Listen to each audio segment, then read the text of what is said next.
नमस्कार, आप देखना शुरू कर चुके हैं आई इंडिया और मैं हूं पंकज सिंह गौर। और आज आई इंडिया के स्टूडियो में जो शख्स आए हुए हैं उनकी पहचान आपको कराना चाहते हैं, चूंकि सीतापुर के तंबौर के रहने वाले अकरम हैं। पहले तो आपका बहुत बहुत स्वागत। जी शुक्रिया।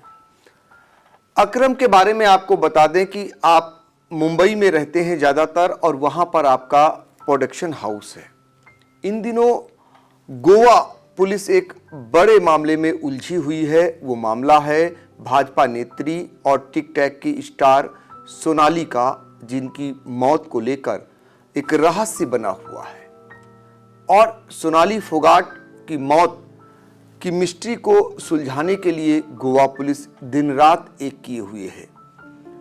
शक की सुई जिस व्यक्ति पर है उसको लेकर भी तमाम सवाल खड़े हो रहे हैं। ये कोई और नहीं, सोनाली का ही अपना खुद का पीए है, सुधीर सांगवान। उसको लेकर एक बहुत बड़े मददगार साबित हो सकते हैं अकरम। क्यों, ये हम आपको बताएंगे। अकरम का क्या नाता है दिल्ली मुंबई से, और क्या उनकी कभी सोनाली से बातचीत हुई या सुधीर सांगवान से हुई, आज इसकी हम परत एक एक कर उधेड़ेंगे। तो शुरुआत करते हैं अकरम से। अकरम, पहले तो आप बताइए कि आप सीतापुर के तंबौर के रहने वाले हैं। मुंबई में आप क्या करते हैं? मेरा प्रोडक्शन हाउस है MA फिल्म्स एंटरटेनमेंट के नाम से, और ये सन 2013 से है। तो हम लोग एक्चुअली फिल्में बनाते हैं। हमारे प्रोडक्शन हाउस से एक इवेंट्स का काम था। करीब 9 महीने पहले हमने सोनाली फोगाट को ईमेल किया था इवेंट्स के लिए। हम उन्हें 3 साल के लिए लॉक करना चाहते थे। हमारी तरफ से ईमेल किया गया तो उधर से उन्होंने सुधीर सांगवान का नंबर मुझे ईमेल में दिया गया। मैंने उस नंबर पे 2 दिन बाद बात की तो सुधीर ने उठाया फ़ोन और मेरी बात हुई। मैंने बोला कि मैंने सोनाली को ईमेल किया था, मेरे पास ऐसा ऐसा काम है, ये हमारा बजट है। तो उन्होंने पूरा काम समझा और उसके बाद उन्होंने हाँ कर दिया। तो मैंने कहा कि आर्टिस्ट को काम करना है, आर्टिस्ट को तो यस करना चाहिए, उधर से कोई कंफर्मेशन मेल नहीं है। आप कौन है? तो उन्होंने बताया कि हम उनके पीए हैं और सारे डिसीजन हम ही लेते हैं।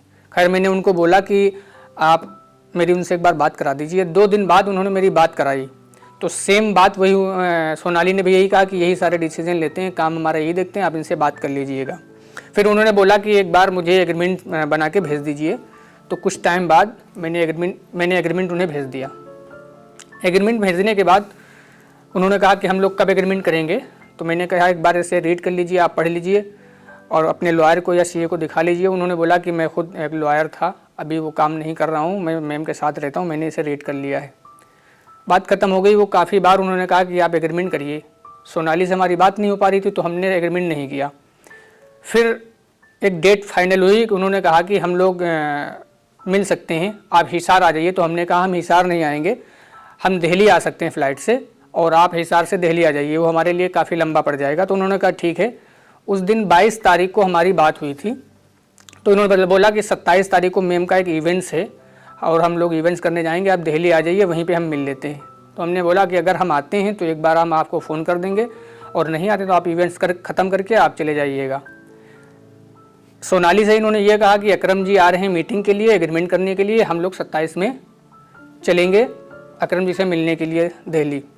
फिर वो इनको लेके आए दिल्ली। वहाँ से इन्होंने हमें फ़ोन किया कि आप आए नहीं अकरम जी। तो हमने मना कर दिया। हमने कहा हमने तो बोला था अगर हम आएंगे तो आपको मैसेज डाल देंगे, जो भी चीज़ें हैं। खैर, सोनाली को ये झूठ बोल के लाए थे, वो इवेंट्स नहीं था। चूँकि सोनाली ने मुझे बाद में बताया, मैं उस पर अभी चर्चा करूँगा। ये लेके चले गए, वापस रास्ते में थे, गाड़ी यही चला रहे थे। तो 3 फ़ोन सोनाली ने मेरे पास कराए, लेकिन जो पहला फ़ोन आया सोनाली का तो उसने बोला, उधर से मैं आवाज़ सुन रहा था कि मेरी बात कराइए अकरम जी से। तो इन्होंने कहा नहीं हम बात कर रहे हैं, अभी वो क्लियर बता रहे हैं, अब अगली डेट की आप मिलना चाहते हैं। खैर, बात हो गई। हमने कहा अगर हम आएंगे तो हम आपको बता देंगे। 1 हफ्ते के अंदर फिर उन्होंने प्लान कर लिया कि हम लोग आके के मिल लेते हैं। 1 हफ्ते के बाद इन्होंने कहा कि अकरम जी आप आएंगे। तो हमने कहा ठीक है, अगर हम फला डेट में आएंगे तो हम आपको बता देंगे। उसी डेट में ये उनको लेकर के आए गए फिर हमारे नाम से, और हमसे ये कहा कि हमारी बिजनेस मीटिंग है, लेके आए। फिर हम इत्तेफाक नहीं गए और ना हमारी मुलाकात हुई, ये वापस लेके चले गए उनको। उससे पहले जब हमारी दिल्ली वो नहीं आई थी, उससे पहले हमारी सोनाली से बात हुआ करती थी एग्रीमेंट को लेकर के, काम को लेकर के, इन सब चीज़ों पे चर्चा हुआ करती थी हमारी उनकी। ये वापस चले गए। वापस जाने के बाद सोनाली ये सोच रही थी कि आखिर अकरम जी आते क्यों नहीं हैं, या क्यों नहीं आया, डील नहीं करना चाहते हैं, क्या बात है। उसके बाद उनकी बेटी का बर्थडे पड़ा, तो बर्थडे पे हमने उनको विश किया। विश करने के बाद इन्होंने हमारी बात कराई, लेकिन हमेशा ये व्हाट्सअप कॉल पे हमारी बात कराते थे और नए नए नंबरों से कराते थे। जो नंबर उनके हमारे पास उन्होंने फ़ोन किया, वो नंबर हमारे पास इत्तफाक है, हमने सेव कर रखा है। कोई अभी 15 दिन पहले हमारी सोनाली से, 15 से 20 दिन हुए जा रहे, सोनाली से ऐसे बात हुई। हमने सुधीर को फ़ोन किया, सुधीर के नंबर पे, और ऐसे बात हुई 5 मिनट। तो उन्होंने एग्रीमेंट के लिए बोला, हमने कहा हम लोग इंशाल्लाह कर सकते हैं एग्रीमेंट। फिर इन्होंने कहा कि आपसे मैम बात करना चाहते हैं। ये रात का टाइम था, करीब 9 और 10 के बीच में। सोनाली से हमारी बात हुई, तो सोनाली ने जैसे फ़ोन लिया तो कहा, अकरम जी ये हमारा सारा काम देखते हैं, आप इन्हीं से बात कर लीजिए, आप परेशान ना होइए, ये सारा काम हमारा देखते हैं, जो भी पेमेंट का लेन देन है इनसे कर लीजिएगा। तब ये इत्तेफाक इनके सामने थी। बात करते करते वो थोड़ी दूरी पे निकल गई इनसे, मान के चलिए 10-20 कदम तो ज़रूर निकल गई होंगी। फिर उन्होंने कहा कि ऐसा है, आज के बाद आप सुधीर के नंबर पे फ़ोन नहीं करेंगे और ना ही इनसे कोई हमारी डील करेंगे। आपको जब भी डील करनी हो, एग्रीमेंट करना हो, आप हिसार आएंगे या दिल्ली आ जाएंगे, हम लोग डायरेक्ट मिलेंगे और डायरेक्ट बात करेंगे। ये बताइए आप दिल्ली क्यों नहीं आए थे? तो हमने कहा नहीं, हमने तो उनको कोई डेट नहीं दी थी। ये कब बात हुई? ये जो जब सोनाली ने सुधीर के लिए ये बात कही, तो ये कब बात आपकी हुई थी? ये बात हुई थी 3 या 4 अगस्त को जी। हाँ, हमारी उनकी। फिर जब उन्होंने ये बताया कि आप दिल्ली क्यों नहीं, तो हमने कहा हम दिल्ली क्यों आते। उन्होंने बताया था कि आपकी एक बिजनेस मीटिंग है, एक इवेंट से। उन्होंने कहा नहीं, इन्होंने झूठ बोला। तब उन्होंने बताया, जब हमने ये बात उनकी खुली, तब उन्होंने बताया कि ऐसा है, हम इनको लेकर के बहुत ज़्यादा अपसेट रहते हैं और बहुत ज़्यादा डिप्रेशन में रहते हैं, और जो पैसा आप लोग हमें काम का देंगे वो पैसा इनको चला जाएगा। आज के बाद इनसे कोई बात नहीं करेंगे। हम चाहते हैं कि जो हम बिजनेस करें या जो काम करें वो पैसा हमको आए। फिर काफ़ी बातें हुई। इन्होंने कोई गाड़ी उनको गिफ्ट की थी और इनकी फैमिली से मिलने में भी इनको दिक्कत थी। सब बहुत सी चीज़ों को लेकर के इनके फ़ोन इन्हीं के पास रहते थे। एक बार हमने सुधीर से बात की, तो सुधीर ने फ़ोन उठाया, रात 11 बज रहा था। तो हमने ये पूछा कि सुधीर जी आप क्या उनके हस्बैंड हैं? तो उन्होंने कहा नहीं, हम हस्बैंड नहीं, लेकिन हमारा रिश्ता ऐसा है कि हस्बैंड ही जी मान लीजिए हमें। क्योंकि हमने इसलिए पूछा कि जब भी हम फ़ोन करते थे तो सोनाली का फ़ोन ये उठाते थे और हर समय ये साथ में रहते थे, तो हमें यहाँ से शक होने लगी। उसके बाद जब हमें उन्होंने मना कर दिया कि आज के बाद आप फ़ोन नहीं करेंगे और जो भी पेमेंट आप देंगे वो इनको चला जाएगा पेमेंट, ये मान लीजिए कि हमें ब्लैकमेल करते हैं। ये जब बात आई उनकी हमारे सामने, तो हमने कहा आप अपनी फैमिली में एक बार बताइए उनको। तो उन्होंने कहा कि एक गलती अगर हो जाती है इंसान से कभी लाइफ में, तो उस गलती को छिपाने में 1000 गलतियाँ करनी पड़ती हैं अकरम जी। इतनी जल्दी हम दूर नहीं हो सकते, लेकिन हम सारी डील सब खुद करने लगे हैं। तो ये बताओ कि जो आपसे वार्ता होती थी सोनाली से और सुधीर सांगवांग से, तो क्या माना जाए कि इनके बीच अच्छे रिश्ते नहीं थे?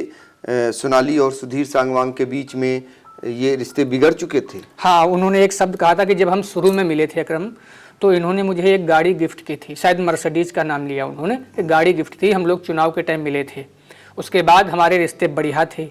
उसके बाद जब हम जो भी बिजनेस करते या जो भी काम करते थे वो सारा पैसा ये खर्च कर लेते थे, तो इसी को लेकर के हम इनसे खींचने लगे। खैर ये हमारी बात हुई थी उसी दिन, हमारी बात हुई थी करीब 25 मिनट, लेकिन उन्होंने व्हाट्सअप कॉल की थी हमें, और फिर नए नंबर से की थी। उनके सारे नंबर हमें हैं और उनके 3 नंबर हमारे पास हैं सुधीर के। उसके बाद हमने उन्हें फ़ोन किया जिस दिन, अभी 23 तारीख को उनकी डेट हुई, तो हमने देखा न्यूज़ में, तो हमने सुधीर के नंबर पे ही सुधीर को फ़ोन किया। जब उनकी मौत हुई तो आप कहाँ थे? हम हमारे घर पे थे, सीतापुर में। सीतापुर तंबौर में। तो आपको जैसे ही उनकी मौत की सूचना कैसे मिली? 7 बजे हमने फ़ोन उठाया तो सलमान खान के साथ में उनका एक फ़ोटो वायरल हुआ, हार्ट अटैक से मौत दिखा रहे थे कि हुई। तो हमने सोचा कि सोनाली की जब उसकी मौत हो गई तो सोनाली का फ़ोन करेंगे, स्विच ऑफ होगा, तो हम सुधीर को ही सीधे करते हैं। खैर मैंने सुधीर को फ़ोन किया उसके नंबर पे, जो उसका नंबर था बता रखा था ये मेरा है।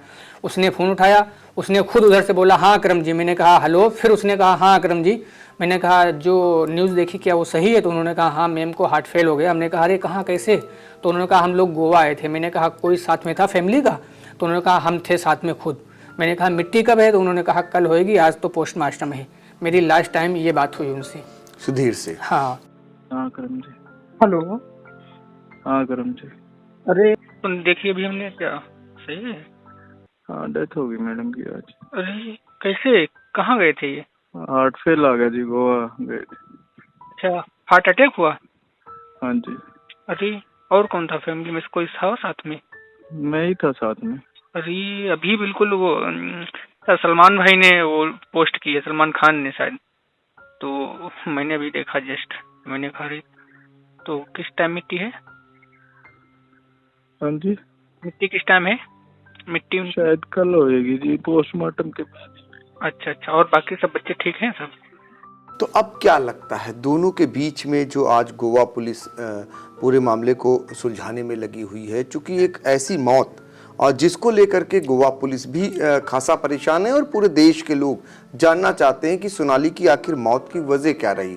ऐसी मौत जिसका कारण ही नहीं पता चल पा रहा, कौन है उसका असली दोषी। आप जब इतना सब कुछ बातचीत में देखे होंगे, क्या लगता है सुधीर का क्या रोल हो सकता है?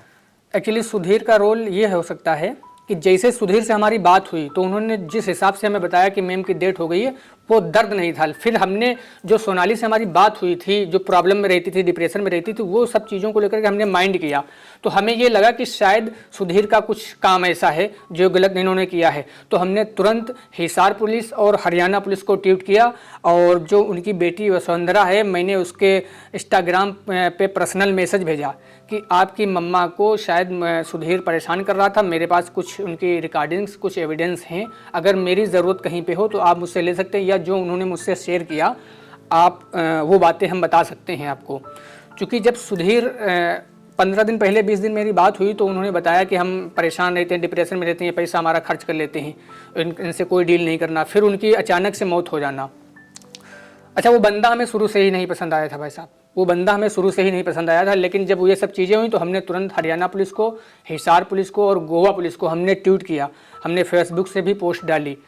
हमारी बात हुई है करीब 7 साढ़े 7 बजे, उसके बाद हमने तुरंत ट्वीट कर दिया था।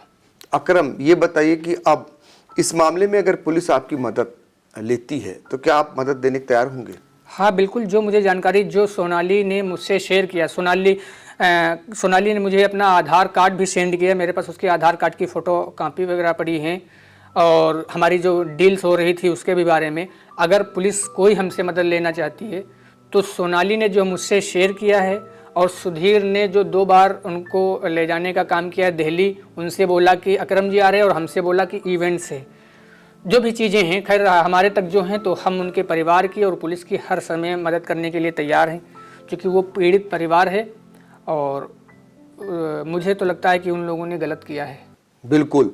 तो सोनाली के मामले में अकरम एक बड़े मददगार साबित हो सकते हैं, खासकर जो गोवा पुलिस तफ्तीश कर रही है, वो तैयार हैं बहुत सारी बातों को बताने के लिए। उनके पास साक्ष्य के तौर पर वो बातचीत भी मौजूद है, जो सोनाली से बातचीत हुई या सुधीर से बातचीत हुई, और सोनाली ने सुधीर को लेकर जो बातें साझा की, वो कहीं ना कहीं जो मौत को जो कारण उजागर करेगी, उस कड़ियों में जोड़ने का एक बड़ा माध्यम बन सकती है। ये जरूर है कि सीतापुर के ये रहने वाले हैं, लेकिन इनका कारोबार मुंबई में है, और ऐसे में इनकी मदद से पुलिस उस कातिल तक भी पहुंच सकती है कि असली कातिल कौन है। पहले से ही पुलिस को संदेह है सुधीर पर, और बहुत सारे लोग भी सुधीर को लेकर ही संदेह जता रहे हैं। ऐसे में एक बड़े राजदार के रूप में, एक बड़ी मदद के रूप में सीतापुर के अकरम भी साबित हो सकते हैं, और अकरम तैयार भी हैं उनकी मदद के लिए। वो लगातार जो है सोनाली के परिवार से भी संपर्क में है। इस बीच भी क्या आपकी कोई बातचीत हुई है सोनाली के परिवार से? हाँ, सोनाली के भाई हैं रिंकू जी, उनसे मेरी बात हुई। मेरे एक दोस्त हैं, उन्होंने उनका नंबर शेयर किया, मैंने रिंकू को फ़ोन किया, फ़ोन नहीं उठा, फिर मैंने उनको तुरंत उसी टाइम, जिस दिन सोनाली की डेथ हुई उसके दूसरे दिन की बात है, तो मैंने उनको सारे स्क्रीनशॉट भेजे, और जो भी मैंने उनकी बेटी को इवेंट्स किया और जो भी रिकॉर्डिंग हमारे सुधीर के बीच की थी, मैंने सब भेजा। और मैंने उनको बोला कि अगर मेरी मदद की कहीं पे भी ज़रूरत है, जो सोनाली ने अपना दुख सुधीर के प्रति शेयर किया था, सुधीर से जो परेशान रहती थी, बोल रही थी कि हम डिप्रेशन में हैं, ये पैसे हमारे ले लेते हैं, काम तो हमें करना होता है, पैसे हमें नहीं मिलेंगे, आप हमसे फेस टू फेस बैठ के डील करिए और पैसा हमें दीजिए, जो भी चीज़ें थी। तो मैंने उनको सारी बातें बताई और हम उनकी मदद करने के लिए तैयार हैं।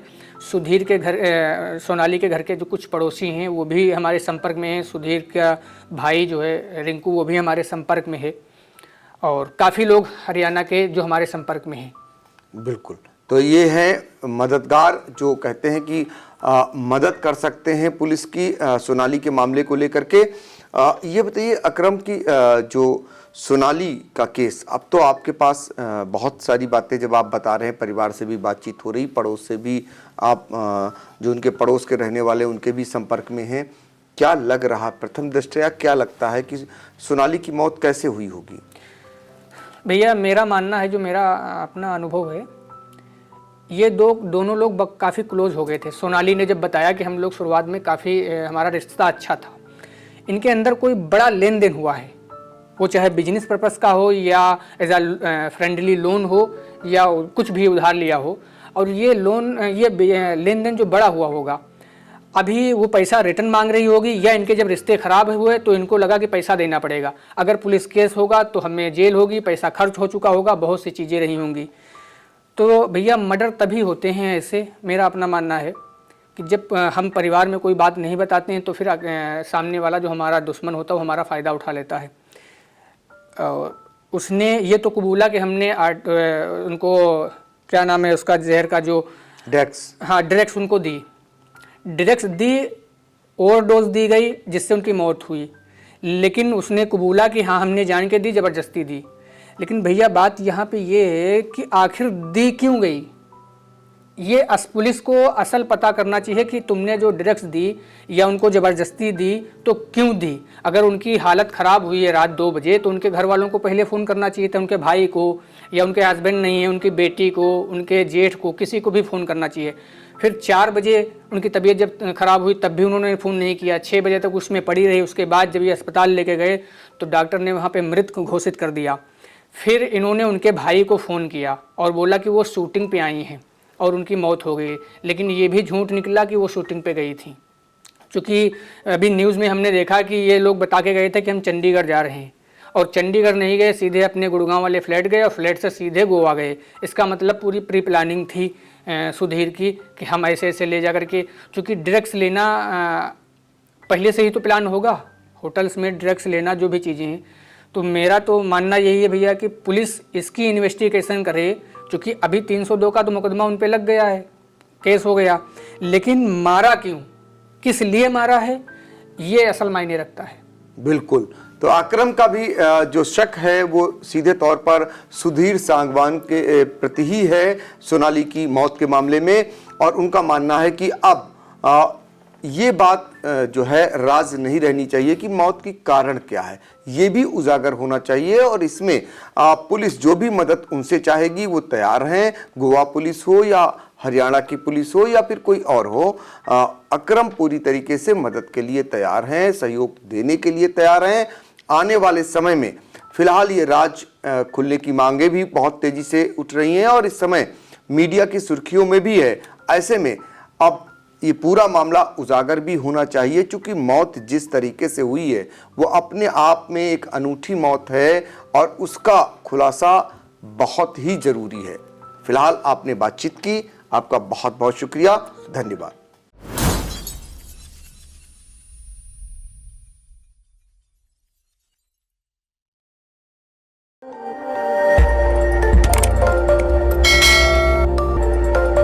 खबर आपकी, नजर हमारी। देखते रहिए आई इंडिया।